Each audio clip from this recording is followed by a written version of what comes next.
मैं सत्ता पक्ष से सवाल करना चाहूंगी कि जो विजन आजादी के समय के लोगों का था राष्ट्रगीत को स्वेच्छा पर छोड़ने का, उसी का अनुसरण माननीय अटल बिहारी वाजपेयी जी ने किया, तो क्या वे भी मुस्लिम तुष्टीकरण कर रहे थे?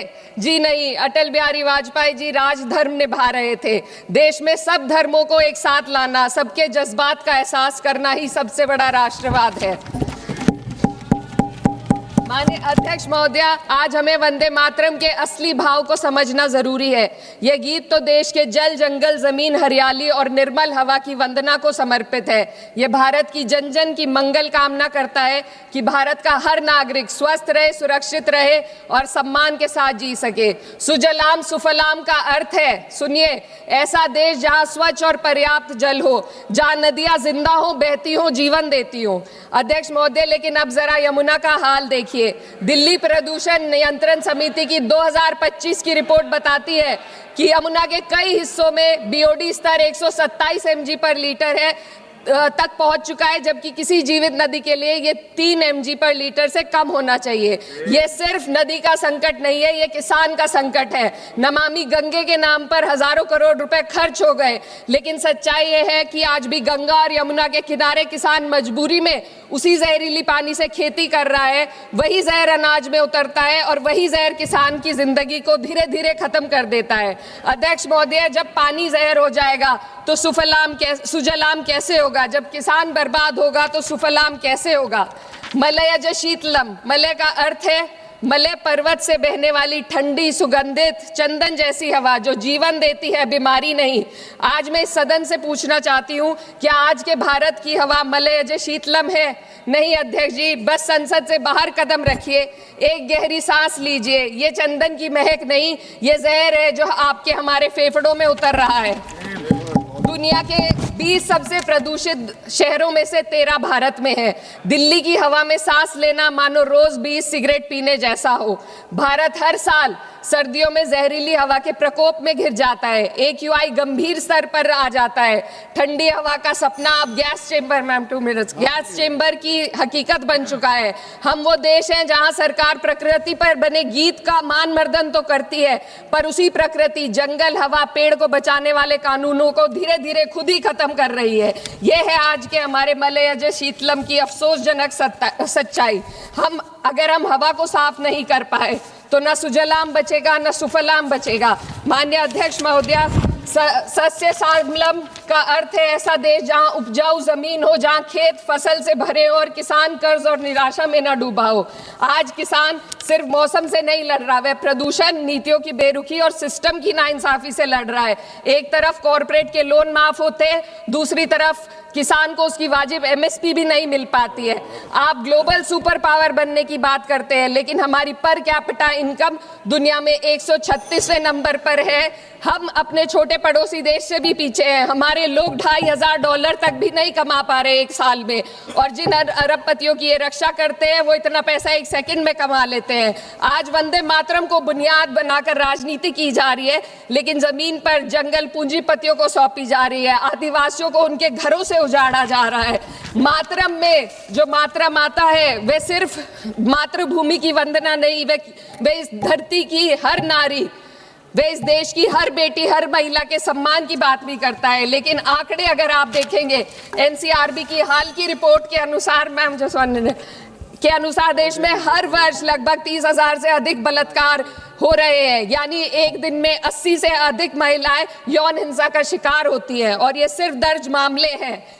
महोदय, अजीब सी बात है कि भारत के आजादी का ये मंत्र नेशनल एंथम इसलिए नहीं बन पाया क्योंकि तत्कालीन प्रधानमंत्री को यह लगा कि विदेशी ऑर्केस्ट्रा पर यह ढंग से बज नहीं सकता।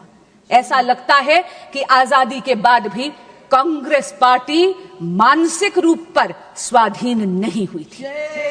दूसरा पत्र मैं सभा के पटल पर रखती हूं, जो तत्कालीन प्रधानमंत्री श्री जवाहरलाल नेहरू जी ने तत्कालीन गवर्नर श्री प्रकाश जी को लिखा था 8 अगस्त 1949 को, और उन्होंने कहा, for my part I think it would be most unfortunate for Vande Mataram to be adopted as the national anthem. यानी व्यक्तिगत तौर पर तत्कालीन प्रधानमंत्री वंदे मातरम का नेशनल एंथम बनना दुर्भाग्यपूर्ण मानते थे। आज एक बहुत ही वरिष्ठ सांसद जो विपक्ष की तरफ बैठे हैं, वो एक दल के नेता भी हैं, उन्होंने हमसे एक सवाल पूछा। उन्होंने पूछा कि आप कितने सेक्युलर हैं। मैं पूछना चाहती हूं विपक्ष से, खास करके उस नेता से और कांग्रेस पार्टी से, कि धर्मनिरपेक्षता की आड़ में सांप्रदायिक ताकतों के आगे घुटने टेके कांग्रेस पार्टी ने, जिसने 1937 में त्रिदेवी यानी हमारी शक्ति की आवाहन वाले सभी छंदों को बेरहमी से वंदे मातरम से काट दिया, और आप हमसे पूछते हैं कि हम कितने सेक्युलर हैं।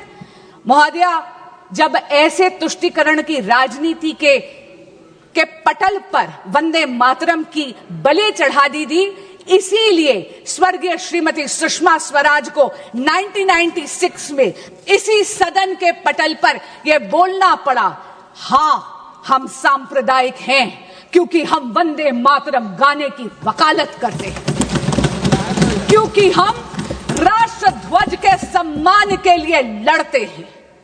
महोदया, ये मोदी का नया भारत है। ये भारत वंदे मातरम के मूल मंत्र को आत्मसात ही नहीं करता, बल्कि ग्राउंड पर उसको चरितार्थ भी करता है। ये मोदी का नया भारत है, जहां पर बिन मांगे मैटरनिटी लीव को 12 से 26 हफ्ते बढ़ा दिया जाता है। ये है वंदे मातरम। ये मोदी का नया भारत है जो नारी शक्ति वंदन अधिनियम पारित कर कर महिलाओं के राजनीतिक सशक्तिकरण के लिए पथ प्रशस्त करता है। ये है वंदे मातरम। ये मोदी का नया भारत है जो आयुष्मान भारत में विश्व की सबसे बड़ी हेल्थ इंश्योरेंस ही नहीं, हेल्थ अश्योरेंस स्कीम देती है, 5 लाख रुपए का मुफ्त इलाज देती है। वे वंदन कार्ड से हमारे वरिष्ठ नागरिकों का भी ख्याल रखती है।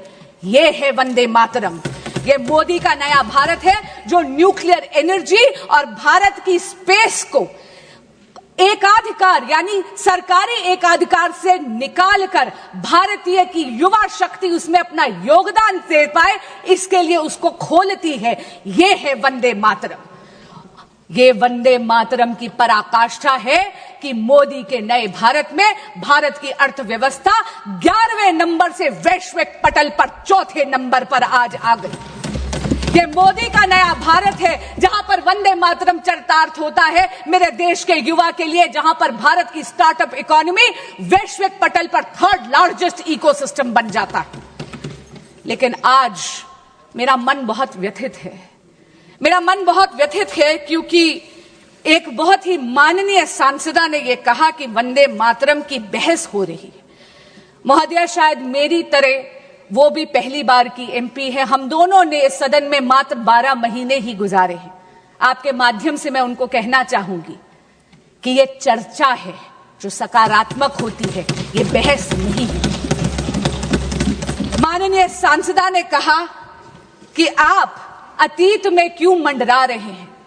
महोदया, मैं आपके माध्यम से कहना चाहूंगी कि जो सभ्यता अपने इतिहास को भुला देती है उसका कोई भविष्य नहीं होता, क्योंकि इतिहास से यदि आप उसकी गलतियों से सीखते नहीं हैं तो इतिहास वो गलतियां आपके लिए दोहराता है।